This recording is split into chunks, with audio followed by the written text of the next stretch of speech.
বাংলাদেশ জাতীয়তাবাদী দল বিএনপির ভারপ্রাপ্ত চেয়ারম্যান তারেক রহমান সম্প্রতি ফিরোজপুর জেলা বিএনপির প্রবীণ নেতা মোতালেব আকনের সঙ্গে ভার্চুয়ালি সাক্ষাৎ করেছেন।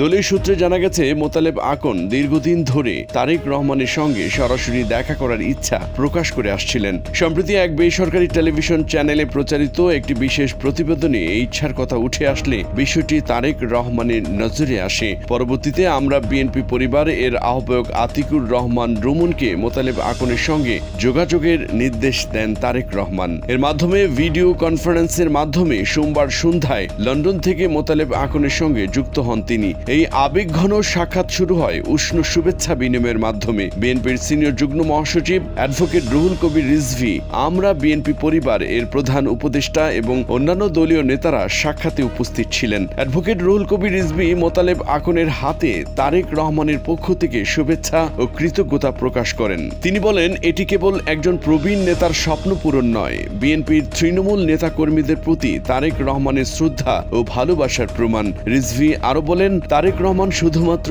একজন রাজনৈতিক নেতা নন, তিনি একজন সংবেদনশীল ও মানবিক নেতা যার স্মৃতিশক্তি ও আন্তরিকতা প্রশংসনীয়। স্থানীয় পর্যায়ে এই সাক্ষাৎকে উৎসবমুখর পরিবেশে উদযাপন করা হয়। ফিরোজপুর জেলা বিএনপির নবগঠিত কমিটির আহ্বায়ক নজরুল ইসলাম খান, সদস্য সচিব এস.এম.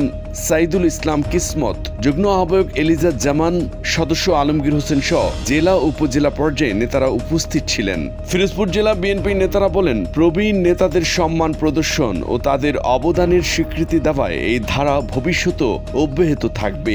এতে দলের ঐক্য ও শক্তি আরও দৃঢ় হবে বলেও তারা আশাবাদ ব্যক্ত করেন।